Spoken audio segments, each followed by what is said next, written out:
رمضان کا مہینہ مبارک ہو، قرآن کا مہینہ مبارک ہو۔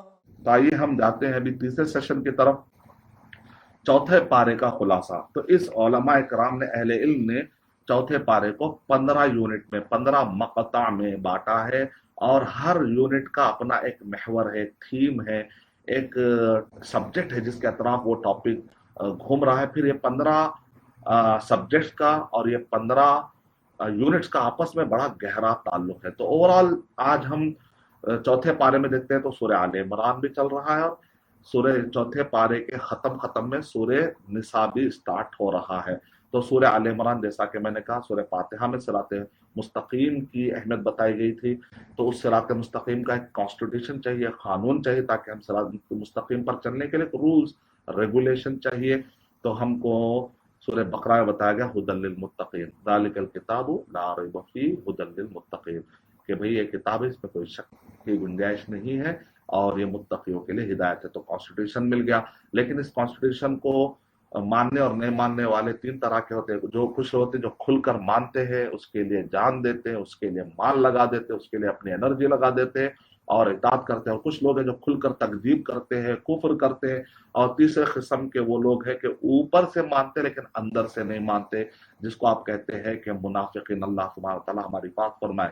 تو اس طریقے سے صراط مستقیم کو جان کر عمل کرنے والے مسلم ہیں، اور کچھ لوگ ہیں جو جانتے ہیں لیکن عمل نہیں کرتے ہیں، تو ان کو مغضوب کہا گیا۔ یعنی بہت ہی برے قسم میں بھی دو کیٹیگری بتائی گئی، ایک ہے مغضوب، دوسرا ہے ضالین۔ تو مغضوب زیادہ شدید ان کا گناہ ہے، کیونکہ وہ لوگ علم رکھتے ہیں لیکن قبول نہیں کرتے۔ جیسے مغضوب، جیسے یہود، ان کو معلوم ہے محمد صلی اللہ علیہ وسلم آنے والے، وہ لوگ خود کہتے تھے کہ ہمارا ایک نبی آنے والے، لیکن محمد صلی اللہ علیہ وسلم جب آئے تو عرفو کفروا بھی، جاننے کے بعد انہوں نے انکار کر دیا تھا۔ تو اس کا مطلب کیا ہے؟ مغضوب ہے کہ جان کر عمل نہیں کرتے، تو علم آ کر عمل نہیں کرنا۔ مثل الذین حملوا التوراۃ ثم لم يحملوها كمثل الحمار يحمل اسفارا۔ آج بھی بہت سارے مسلمانوں کو ہم دیکھتے ہیں کہ ان کو معلوم ہے غیبت حرام ہے، شرک حرام ہے، بدعت حرام ہے، اور اس طرح باطل طریقے سے مال کھانا حرام ہے، بد اخلاقی حرام ہے، پھر بھی وہ لگے ہوئے غیبت میں، چغل خوری میں، تہمت میں۔ کیوں؟ اس لیے کہ وہ مغضوب کیٹیگری کے ہو رہے ہیں، علم رکھنے کے بعد عمل نہیں کر رہے۔ اللہ حفاظت فرمائے۔ تو بنی اسرائیل کے بھی نقش قدم پر اس امت کے لوگ چلیں گے۔ اللہ سبحانہ وتعالیٰ ایسے لوگوں سے بھی ہمیں بچائے جو غلط فرقے والے ہیں، جو ہم کو بھٹکا دیتے ہیں۔ تو مغضوب، اور دوسری کیٹیگری ضالین، یعنی جن کے پاس علم نہیں ہوتا۔ بعض لوگوں کو جذبہ ہوتا ہے تو عمل کرنے کا، لیکن علم کے لیے ٹائم نہیں۔ وہ لوگ اتنا، بعض لوگ تبلیغ کرنے کا اتنا شوق، عمل کرنے کا اتنا شوق، علم کے لیے ٹائم نہیں نکالتے۔ تو یہ لوگ بھی گمراہ ہوتے ہیں اور گمراہ بھی کر دیتے ہیں ایسے لوگ۔ تو اللہ تعالیٰ ہمیں مغضوب سے ہی بچائے، ضالین سے بچائے۔ تو آپ رات دن کا کام کرنا چاہ رہے ہیں بہت سارے نوجوان، لیکن ان کے پاس قرآن مجید پڑھنے کا ٹائم نہیں ہے۔ لاسٹ انہوں نے قرآن مجید کب ختم کیا ان کو یاد نہیں ہے، صحیح بخاری کب پڑھی، صحیح مسلم کب پڑھے، ایک فقہ کی کتاب انہوں نے ختم کی، کوئی بھی ایک فقہ کی کتاب بھی انہوں نے ختم نہیں کی۔ یعنی صحیح بخاری کم سے کم پڑھتے ہیں، اس کے اندر کتاب الصلاۃ، کتاب الصوم، کتاب الزکوٰۃ، کتاب الحج ہے، پڑھا آپ نے؟ یا علماء اکرام نے چھوٹی چھوٹی کتابیں بھی لکھی ہے قرآن و سنت پر مبنی، کیا آپ نے وہ کتابیں پڑھی؟ نہیں۔ تو پھر آپ ٹائم نکالنا پڑے گا، آپ کو بیوع کیا ہے پڑھنا پڑے گا، بزنس کے مسائل، معاملات کے مسائل آپ کو پڑھنا پڑے گا، عبادات اور فقہ العبادات اور فقہ المعاملات آپ کو پڑھنا پڑے گا۔ تو علم کے لیے ٹائم نکالنا پڑے گا، ورنہ ضالین کی کیٹیگری میں بھی جا سکتے ہیں۔ اللہ سبحانہ وتعالیٰ ہماری حفاظت فرمائے۔ تو مغضوب کو اچھی طریقے سے سمجھنا ہے تو سورہ بقرہ پڑھ لیجیے، پوری تشریح سورہ بقرہ میں مغضوب، بنی اسرائیل، یہود، کس طریقے سے نافرمانی کی۔ اگر آپ کو ضالین سمجھنا ہے تو سورہ آل عمران پڑھ لیجیے۔ تو سورہ آل عمران کیا ہے؟ آل عمران یعنی عیسیٰ علیہ السلام کا نسب بیان کیا جا رہا ہے، مریم علیہ السلام کا ذکر ہے، عمران کی فیملی کا ذکر ہے کہ بڑے پائس اور بڑے نیک، قرآن مجید میں ذکر آیا، مطلب کتنے پائس تھے، کتنے نیک تھے، لیکن ان کے ماننے والوں میں کیسے آئے عیسائی۔ آج دنیا میں 2.1 عیسائی حضرات اور 1.7 یعنی 2.1 بلین عیسائی، دیکھیں آپ کتنے بڑی تعداد میں لوگ جو ہے عیسیٰ علیہ السلام کو ماننے والے، لیکن صحیح طور پہ وہ مان نہیں سکے۔